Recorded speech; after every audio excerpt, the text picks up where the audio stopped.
জামাত ইসলাম আসলে একটা দুঃস্বপ্ন, এটা আমি বলি। তারা আসলে স্বপ্ন ভেবে দেখছে, কিন্তু দুঃস্বপ্ন। সেটা হলো তারা যে কোনো উপায়ে ক্ষমতায় যেতে চায়। এই কোট আনকোট যে কোনো উপায়টা হচ্ছে একটা খারাপ পদ্ধতি।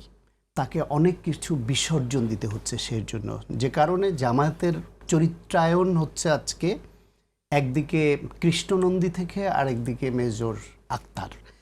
কৃষ্ণনন্দীকে নিয়ে অভিযোগ আছে তিনি একটা বিশেষ দেশের বিশেষ একটা সংস্থার হয়ে এই পার্টিতে ঢুকেছেন। হয়তো জামাতকে প্রলোভন দেখিয়েছে যে ওই দেশের সঙ্গে সম্পর্ক তৈরি করে দিবে যাতে ক্ষমতায় আসতে তারা সহযোগিতা করে। আর যেটা বলল আদিব, যে সেনাবাহিনীর সঙ্গে সম্পর্ক তৈরির প্রক্রিয়া হিসেবে মেজর আক্তার বিএনপি থেকে 5 বার বহিষ্কৃত হয়েছেন এবং 5 বার দল তাকে নানান কারণে আবার ফিরিয়েও নিয়েছে। এটা বিএনপিও কেন ফিরিয়ে নিয়েছে এরকম একটা পচা লোককে জানি না। পাশাপাশি এই দলটা কতটা দেউলিয়া হয়েছে সেটারও বহিঃপ্রকাশ। আপনি দেখবেন শেখ হাসিনা বাংলাদেশে আওয়ামী লীগকে একটু ভারতপন্থী রাজনীতি করতো, এটা সবাই জানে। ফলে একটু হিন্দুত্ববাদী ভাব তাদের মধ্যে ছিল, এই অভিযোগে তারা অভিযুক্ত ছিল। তো হয়তো এক সময় এসে 96 সালে হাসিনার কেউ বুদ্ধি দিয়েছে যে বাংলাদেশের ধর্মপ্রাণ সাধারণ মুসলমানরা তোমারে ভোট দেয় না, তুমি হিন্দুত্ববাদী এবং ইন্ডিয়াপন্থী বলে তুমি যে একটু মুসলমান এটা দেখাইতে হবে। সেই জন্য সে হেজাব পরে ছবি তুলে বক্তৃতা দিয়ে সারা দেশ তসবি নিয়ে ছড়াইয়া দিল।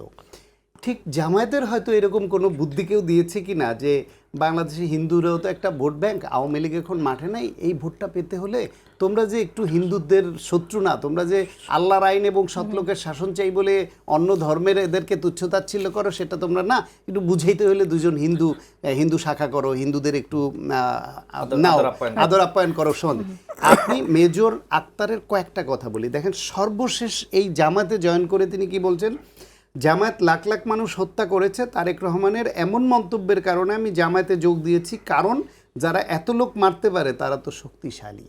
তাহলে গণহত্যাকারী, তাহলে তো হাসিনার সঙ্গে যোগ দিতে পারতো। হাসিনার সঙ্গে যোগ দিতে গিয়েছিল 2023 সালের 8 জুন হাসিনার কাছে এসে দেখা করতে গিয়েছিল। সে একটা 150 মেগাওয়াটের সৌর বিদ্যুৎ কেন্দ্র স্থাপন করবে বলে।